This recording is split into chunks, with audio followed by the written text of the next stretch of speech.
soon as the light comes on and the camera comes on, it's like, oh no, maybe I shouldn't do this. But it's been way too long. Like it said, it's been a hot minute since I've been on this YouTube channel, and I apologize for that. And I look in the mirror thinking, and it never looks like that until I turn on the camera. So with the hair and stuff, but um, welcome back, and I apologize for being gone so long. And I kept on thinking, oh, wait till I get my hair cut, or wait till I have my makeup on, or wait till I can think straight. And well, if that all happens at the same time, that'd be great. Um, I can think straight a little bit, so here I am. But last time I was on, we were visiting about my health and getting ready for my son's ordination to the priesthood, and definitely maybe one short one since then, but too funny because, yeah, here I am. It is August 8th, and wow, I don't know if that was March. Um, yeah. April, May, June, July. Wow. Yeah, possibly. So just wanted to say that part of um, it has been a hot minute, and referencing to the summer, farming and ranching has been really, really dry for the benefit of farmers. We definitely missed the moisture this year, so our schedule of um, harvesting will be short because we've been doing a lot of haying. And the winter wheat, or not winter wheat, the spring wheat didn't make it, so that got baled up for the cows to eat this winter. And the oats didn't make it, so that got baled up for the cows to eat this winter. And I think we have millet, and the corn didn't make it, so that'll be turned into silage. But all that fun stuff for those farmers and ranchers. In the middle of South Dakota, it's been pretty dry. And how did things go getting ready for the ordination? Lots of prayers, definitely from a lot of my friends, so that my health handled it really well. And we'll just forget about that. I don't think it's going to get any better. We got static electricity and everything going on. Looks way better in the mirror than it does on the in the camera. So sorry about that. Definitely being too vain today. Okay, the ordinations. Definitely, my body still had some challenges and trials to get through to get a good night's sleep, but it was a fabulous week. We got down there on a Monday and had a great meal with the family that we were at the Airbnb with, and just a fabulous spaghetti supper. And the next morning, Tuesday morning, was the ordinations of my son, now Father Anthony. And if you've ever been to a priest's ordination, the power of the Holy Ghost in that church is amazing. And it's amazing. And I've been to ordinations before. Obviously, my first one where my son became ordained as a priest. Humbling and very grateful for being able to be there.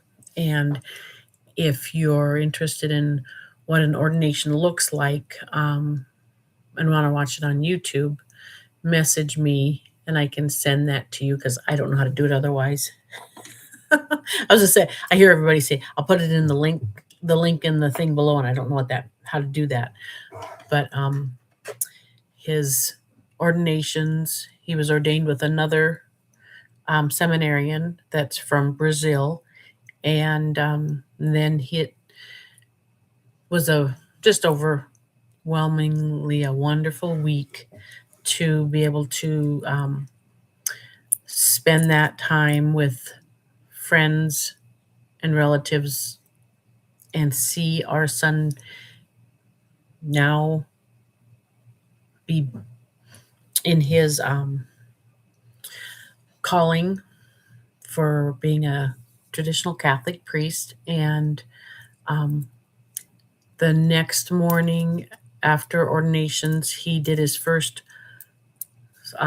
low mass. And so we got up early for that and went to that. And then the next morning, he had his high mass, his first high mass. And that's the difference in that is singing and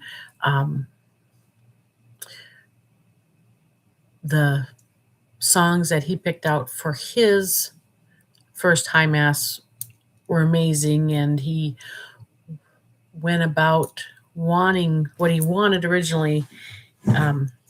He was telling me he would have had to ask for it to be released from the records or something at a library where they kept it, and to get the music that he wanted for his high mass.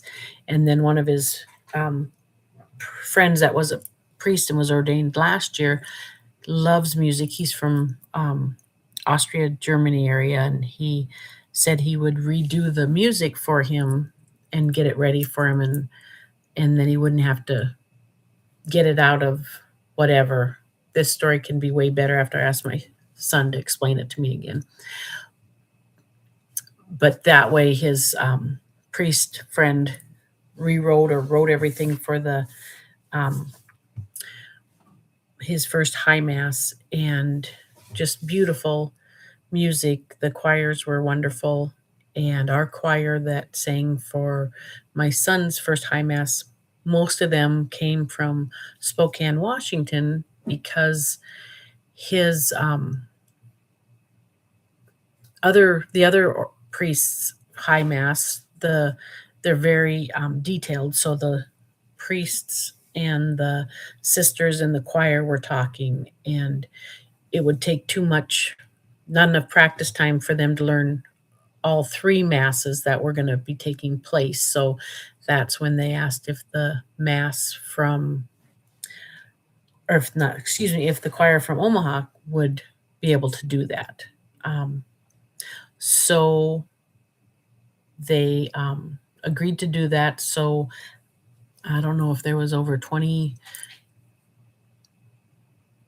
adults and high school students that came, and priests and religious sisters came to sing and play for the mass, and it was just beautiful. Then we left and came home, and it was a week that we got to spend in Omaha and just be blessed with watching our son personify Jesus and get all the blessings from that. Then we came home, and that was the end of April, beginning of May. Yeah, it would have been. Yeah, excuse me. And then we didn't see our son till the middle of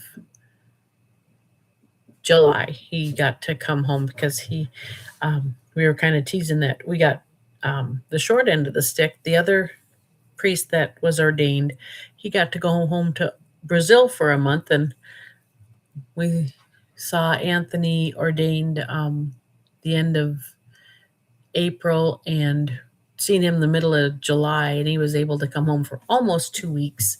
And the wonderful blessing of the graces and the blessings of having a son as a traditional priest is amazing anyway, but to have him here, then we were able to have mass every day, and that was amazing.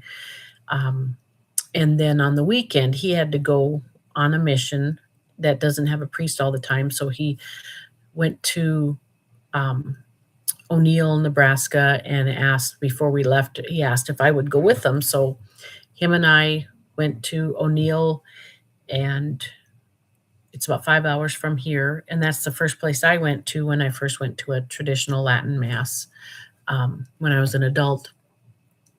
And so we just had fun spending time with my son and knowing that it's gonna be very limited now that he is a, um, Catholic priest. He will be going and going and going, um, and had fun trying out our RV camper van that my husband and I purchased a used one a couple months ago.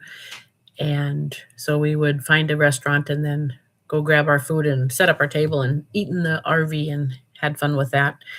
And got to see the parishioners that I knew but hadn't seen for a while. And then um, Sunday he did his mass Sunday morning, and then we went and had breakfast lunch with a amazing couple from O'Neill, and then we headed out to Rockville, Nebraska for the second mass, and then I think we went back after mass. We went back to O'Neill and um,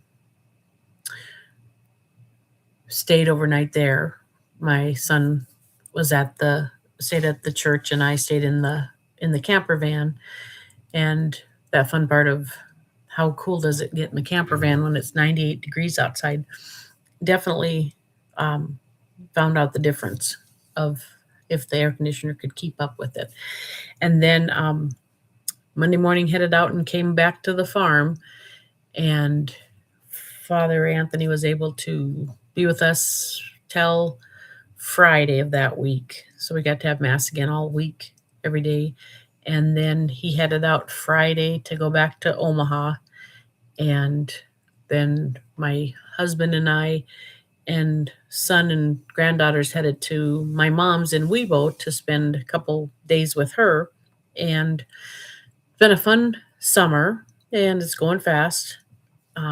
My granddaughters are here till the end of August, maybe the middle of August, before they head back. And with it not raining as much and being so hot, it's like you walk outside and you just hit the wall. I've noticed that the chemical stuff, definitely when it's 100 degrees out, 105 degrees, I think this is just my opinion. I could be totally wrong. Those that are professional in this, comment, let me know. But the fields where they've been sprayed to kill the weeds and stuff. I know one time I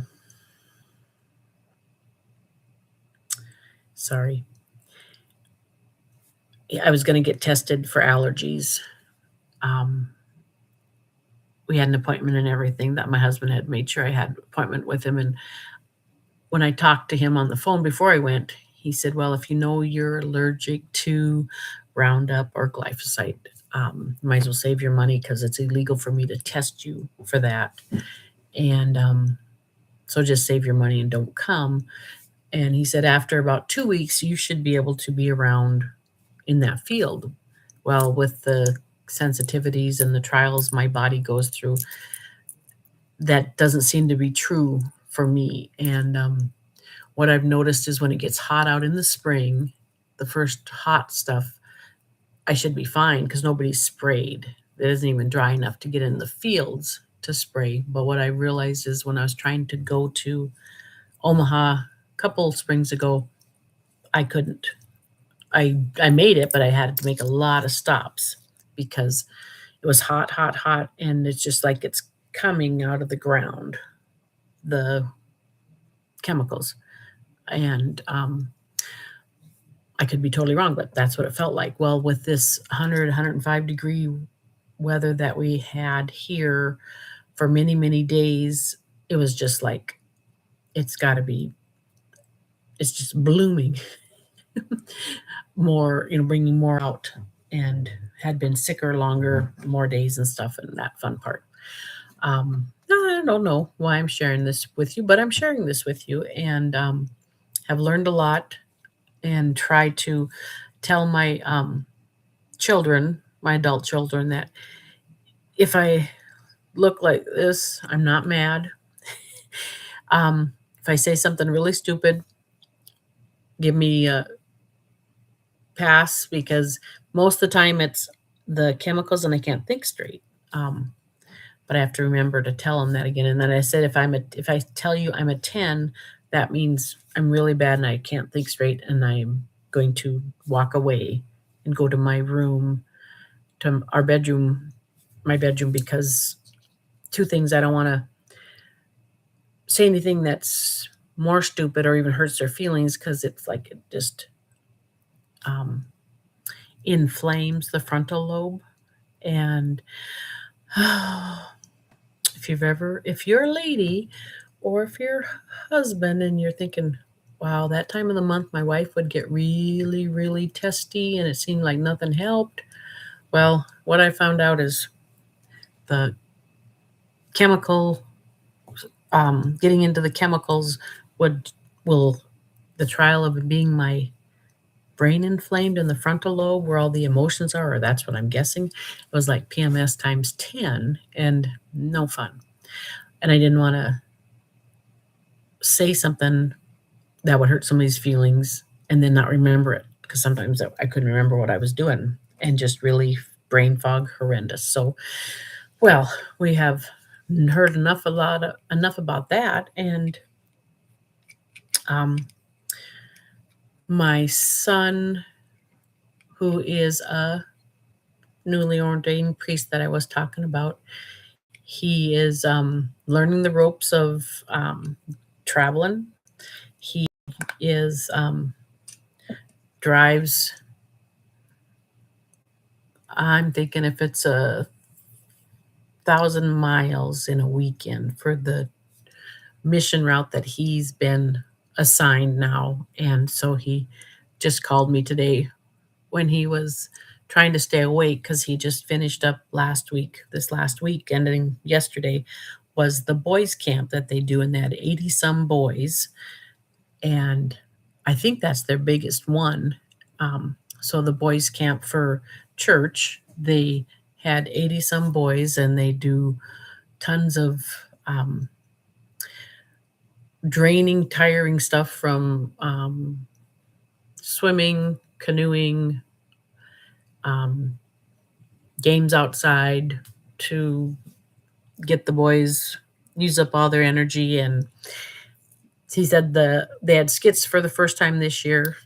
And they have teams, and the food was fabulous. They've had a guy on there that we've known for years that just told this father he would take over and be in charge of the meals. This is his second or maybe third year, but meals were fabulous again because I remember when my sons would go. Now all of them are too old to go unless they would go back to help. But I remember the first couple of years they were like, I'm not sure what that was, Mom. I'm not sure what the meals were, but some of them were questionable. So, or they knew it was just all the leftovers. And that happens at the end of the week. But um, our friend has done a fabulous job with the meals the last couple of years. So, um, the fun part of being a mom and chemically sensitive, not even sure what I was going to say today. And one of the things to talk about is how hard it was to keep my emotions in check because the emotional, again, PMS times 10.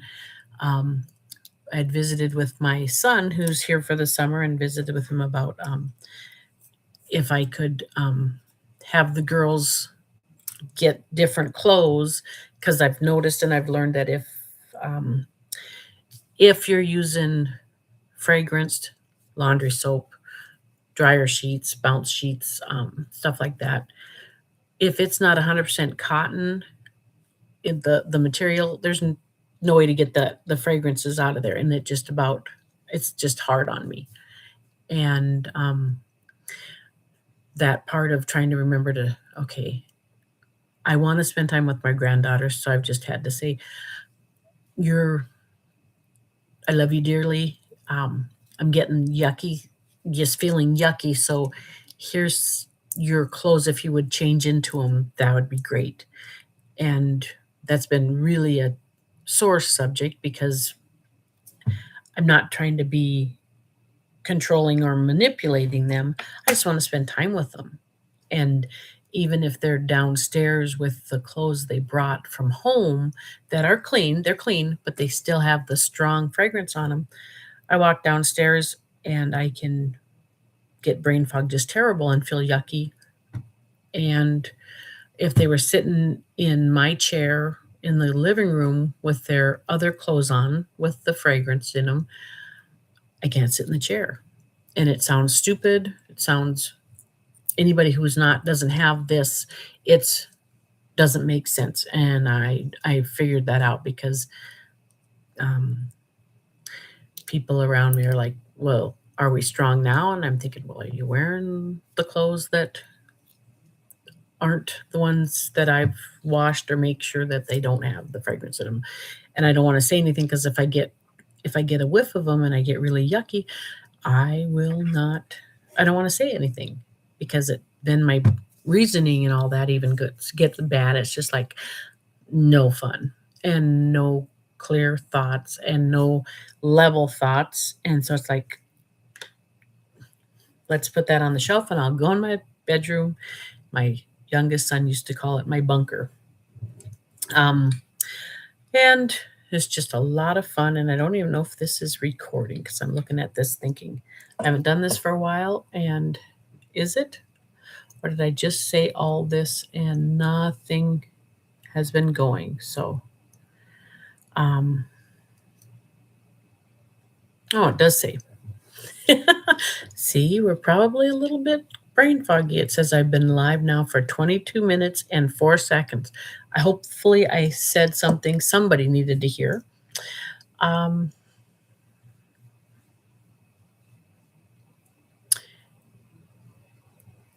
I plan to show up more with more focused grandma things, mama things, daughter things, sister things, as I am, and friend things. I am a friend to people. I have lots of friends. I have lots of sisters. I have a couple brothers. I have a mom that I'm a daughter to, and I am a wife to my amazing husband. And then I'm a mom to 7 fabulous kids, and I'm a grandma to, trying to think, we have 11, 5, 6, 7, 8, 9, yeah, 11 grandkids, and one on the way in November. So,